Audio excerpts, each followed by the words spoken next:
I got so much motherfucking design on right now.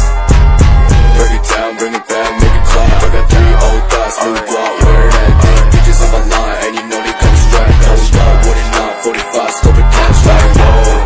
How you fucking with these hoes up? Assalamualaikum warahmatullahi wabarakatuh. Waalaikumsalam warahmatullahi wabarakatuh. Selamat pagi anak-anak. Pagi Ibu. Gimana nih kabarnya hari ini? Sehat. Luar biasa. Jawabnya gimana nih minggu kemarin coba? Gimana jawabnya? Alhamdulillah luar biasa. Dahsyat Allahu Akbar. Nah, belum kompak. Ulangin ya. Ada dasarnya. Oh iya nggak ada. Coba ada dasarnya nggak? Nggak ada. Sambil tahu dari mana nih ada dasarnya nih? Belum tahu dasarnya. Baik, Ibu ulangin ya pertanyaannya ya. Gimana nih kabarnya anak-anak hari ini? Alhamdulillah luar biasa. Allahu Akbar. Tepuk tangan dulu dong. Anak-anak semangat gak sih? Enggak, Bu. Enggak semangat? Ya udah kita SDG dulu, ayo berdiri dulu. Anak-anak boleh berdiri dulu. Ya, Bu. Nanti saya ini kayaknya lagi galau ini. Kita tetap semangat dulu ya. Siapa yang mau memimpin? Ibu aja. Sabel aja nih kayaknya. Tadi kan Sabel yang salah kan? Kamu apa? Udah siap? Ya boleh Sabel maju ke sini. Kita tetap semangat dulu bersama-sama. Ayo Sabel. Siapa itu Bu? Saya lupa. Semangat. Oh iya. Ikutin ya teman-teman. Tepuk semangat. Semangat. Semangat. Kurang semangat. Sekali lagi Ibu. Tepuk semangat. Semangat. Semangat. Ibu, terima kasih Sabel sudah duduk kembali. Baik, terima kasih anak-anak. Sekarang karena anak-anak sudah semangat untuk memulai pembelajaran hari ini, agar pembelajaran kita berkah dirahmati oleh Allah, kita harus berdoa. Berdoa dulu. Yuk. Siapa ketua kelasnya di sini? Saya.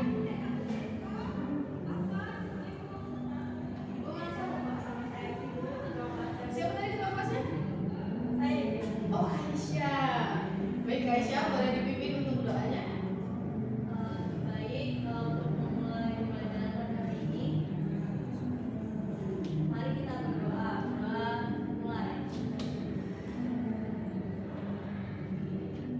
Doa selesai.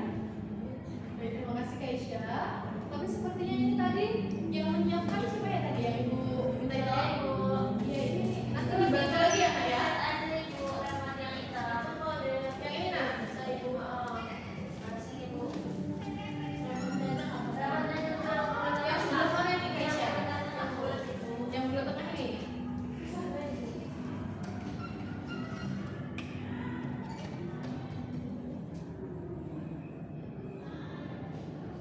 Itu pendatai.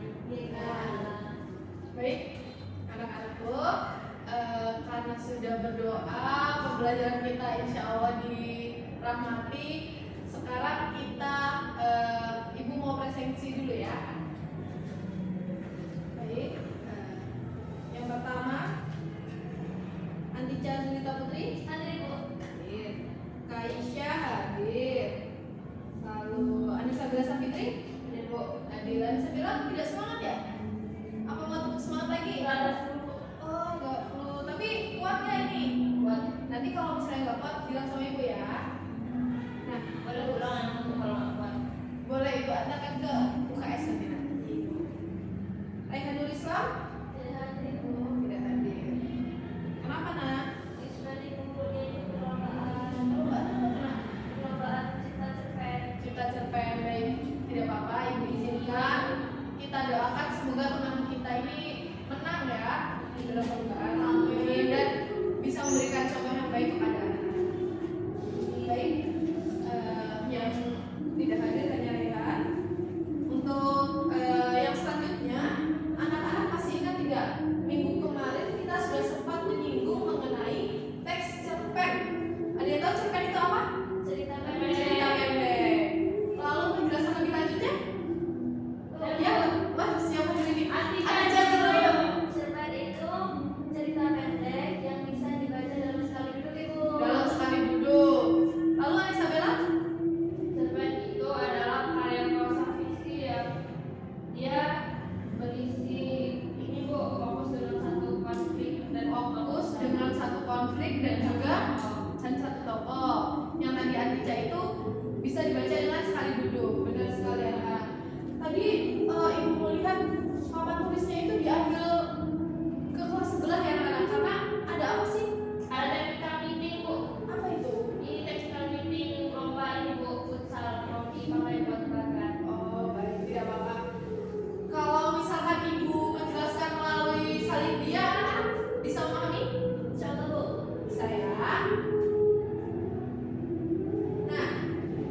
Boleh?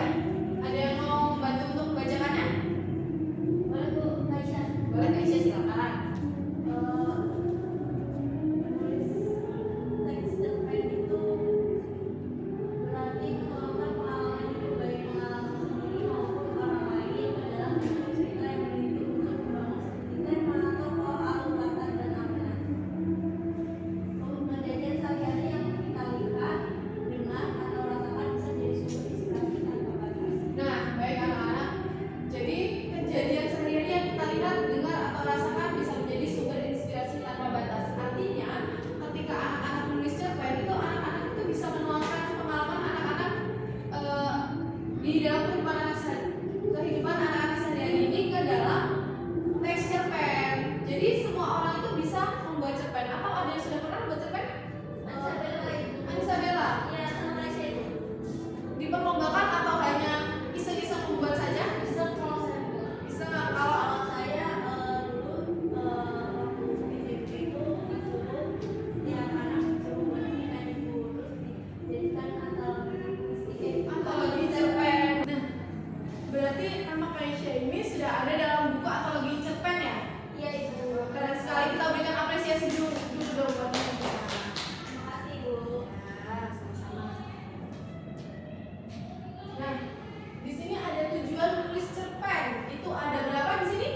Ada 4. Yang pertama, Anissa Bella bacakan. Melatih kemampuan menulis kreatif. Melatih kemampuan menulis kreatif. Karena tidak bisa dipungkiri bahwasanya menulis kreatif itu sangat penting dalam kehidupan kita, apalagi kita sebagai siswa. Lalu yang kedua, silakan Atisha dibacakan.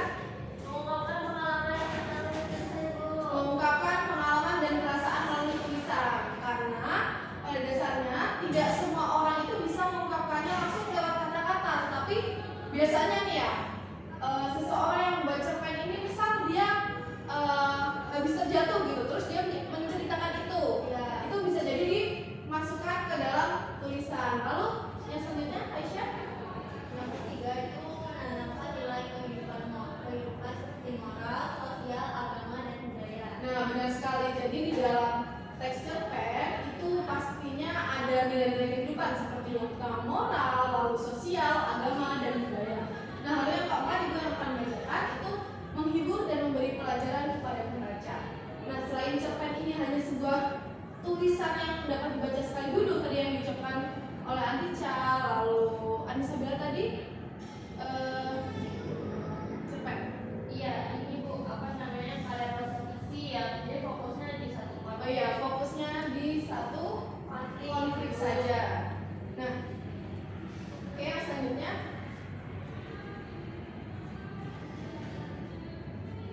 di sini Ibu akan memberitahukan kalian mengenai ketentuan menulis cerita pendek berdasarkan kejadian sehari-hari. Dan nanti ini yang akan menjadi tugas kalian yang akan Ibu tugaskan secara berkelompok. Berkelompok itu bukan membuat cerpennya sebenarnya, tapi untuk diskusinya. Paham? Paham. Nah, yang pertama, cerpen itu harus memenuhi syarat cerpen. Lalu yang kedua, itu fokus pada satu tokoh utama dan mengangkat satu permasalahan penting yang dialami tokoh tersebut. Nah, di dalam suatu cerpen itu pastinya kan ada tokoh utama nih. Berapa? 1 orang biasanya. Yang dia itu disorot dalam cerita tersebut dan mengangkat satu permasalahan penting yang dialami tokoh tersebut. Seperti yang dikatakan Sabel tadi, mengandung satu konflik. Lalu yang ketiga ada tema diambil dari kejadian sehari-hari, baik pengalaman pribadi maupun pengalaman orang lain. Karena biasanya cerpen ini tercipta dari pengalaman pribadi penulis atau penulis ini menuangkan cerita yang diceritakan oleh orang lain lalu dijadikan cerita pendek. Lalu yang selanjutnya ada memuat salah satu nilai kehidupan. Nah, jadi di dalam cerpen ini nilai kehidupan itu harus tetap ditanamkan anak-anak, tidak boleh dilupakan. Yang selanjutnya ada menentukan latar tempat dan waktu secara jelas untuk memperkuat suasana cerita. Nah, jadi di dalam cerpen itu ada harus mengandung latar tempatnya. Coba latar tempat itu seperti apa? Hutan. Lalu Aisyah?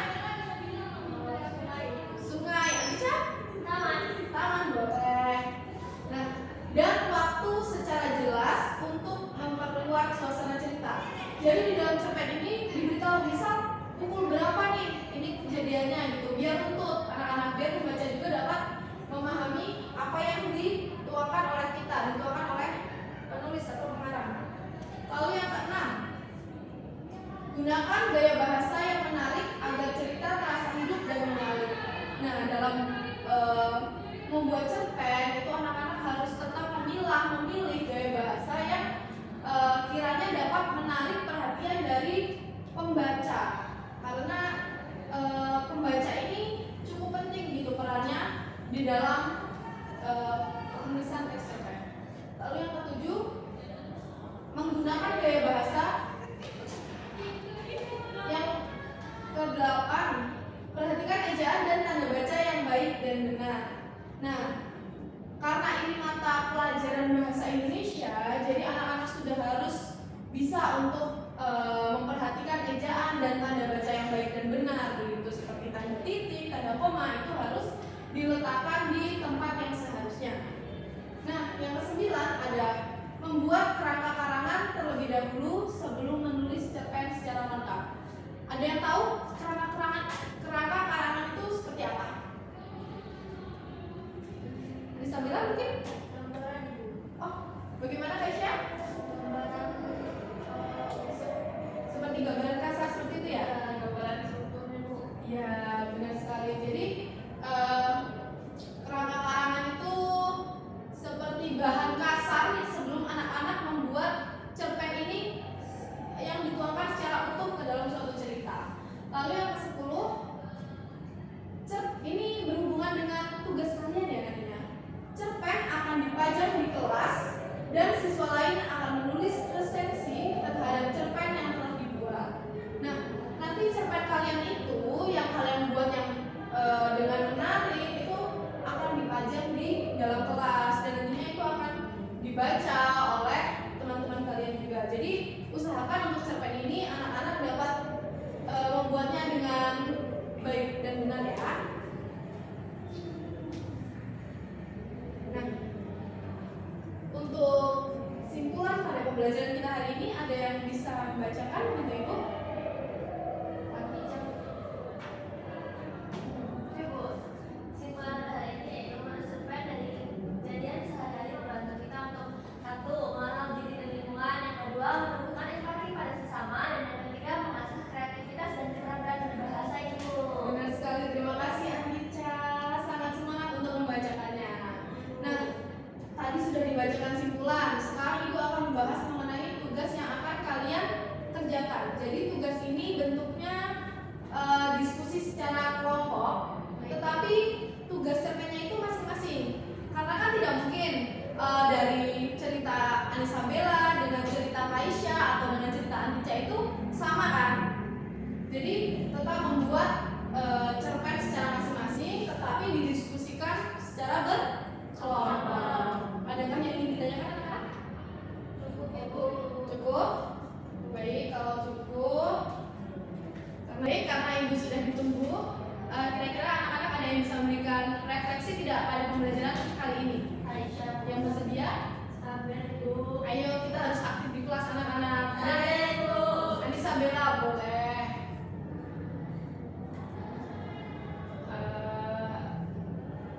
Hal pelajaran yang saya dapat hari ini pertama tentang pengertian cerpen. Nah, cerpen itu menulis cerpen itu artinya kita menuangkan pengalaman hidup kita Bu, baik itu pengalaman pribadi ataupun pengalaman orang lain dengan bantuan unsur membantu seperti membangun seperti tema, toko, alur, latar, dan keamanan. Kemudian kalau cerpen itu dia hanya berfokus di satu konflik saja Bu. Dan tadi juga kata Anca ibadah itu hidup ya. Ya, tujuannya itu bisa membantu kita melatih kemampuan bertulis kreatif, mengungkapkan pengalaman, perasaan melalui tulisan, menanamkan nilai kehidupan, dan menghibur dan memberi pelajaran kepada pembaca. Itu Bu yang saya dapat hari ini. Terima kasih Ibu. Baik, kita berikan tepuk tangan dulu dong untuk Anissa Bella. Berarti Anissa Bella ini telah memperhatikan penjelasan Ibu dengan baik. Nah, karena tadi sudah sudah diberikan refleksi, sudah diberikan simpulan, dan kita tadi kan memulai pembelajaran ini dengan berdoa. Maka kita akan mengakhirinya dengan berdoa. Yuk, Kaisya boleh dipimpin untuk mengakhiri pembelajaran ini. Baik Ibu, untuk mengakhiri pembelajaran pada hari ini, baiknya kita berdoa terlebih dahulu. Berdoa dimulai. Berdoa selesai. Baik, terima kasih Kaisya. Baik anak-anakku, terima kasih kepada kalian yang sudah setia untuk mengikuti pembelajaran bahasa Indonesia pada pagi hari ini. Semoga di minggu depan kita masih bisa bertemu lagi. Dan pesan ibu, kalian harus jaga kesehatan karena ini situasi atau kondisinya itu lagi cuacanya nggak baik ya anak-anak. Kalian harus menjaga kesehatan agar bisa bertemu dengan ibu, bertemu dengan teman-teman di kelas ini di minggu depan. Jangan lupa untuk mengerjakan tugas yang diberikan ya. Baik Ibu. Nanti untuk kelompoknya kalian ini mau pilih sendiri atau diberikan? Sesuai presensi aja Bu. Sesuai preferensi. Absen. Baik, setuju tidak anak-anak? Setuju. Setuju. Baik kalau gitu terima kasih anak-anak. Ibu akhiri. Wassalamualaikum warahmatullahi wabarakatuh. Waalaikumsalam warahmatullahi wabarakatuh. Terima kasih Bu. Antija nanti ini tolong ditaruh di meja ibu ya. Baik Ibu. Baik, terima kasih. Ya, Bu. Assalamualaikum warahmatullahi wabarakatuh. Izin untuk perkenalkan diri, nama saya Kaisya Nelatul Fadila dengan NPM 2313041046 sebagai observer lisan. Nama calon guru Okta Adelia Wardani dengan NPM 2313041040. Topik yang dibahas yaitu terkait materi kelas 11. Materinya yaitu menulis cerpen dalam kehidupan sehari-hari. Kemudian pada tanggal 23 Oktober tahun 2025, calon guru dalam variasi dalam mengajar yaitu suara. Calon guru sudah memberi variasi dalam nada suara, volume, dan kecepatan berbicara. Kemudian dalam mimik dan gerak, guru sudah mengadakan perubahan mimik dan gerak seperti tangan dan badan untuk memperjelas penyajiannya. Kemudian dalam kesenyapan, guru dengan sengaja memberikan waktu senyap atau hening dalam pembicaraannya. Kemudian kontak pandang, calon guru sudah melayangkan kontak pandang dan melakukan kontak pandang dengan siswanya. Kemudian perubahan posisi, guru sudah bergerak dalam kelas untuk maksud yang berbeda-beda. Kemudian dalam memusatkan, calon guru sudah memberikan tekanan pada butir-butir penting dari penyajiannya dengan menggunakan bahasa lisan seperti dengan baik-baik, perhatikan ini, dan lain-lain dengan isyarat yang cocok seperti mengangkat tangan atau menunjuk dengan jari. Kemudian pada variasi penggunaan media dan alat bantu pengajaran, calon guru sudah menggunakan variasi visual seperti salin dia yang telah ditayangkan. Kemudian variasi alat bantu yang dapat dipegang dan dimanipulasikan. Kemudian guru memberikan kesempatan kepada siswa memegang atau memanipulasi benda-benda atau alat bantu pengajaran. Kemudian variasi pola interaksi dan kegiatan siswa, guru sudah memperkenalkan perubahan dalam pola interaksi antara dia dengan siswa dan juga menganeka-ragamukan kegiatan belajar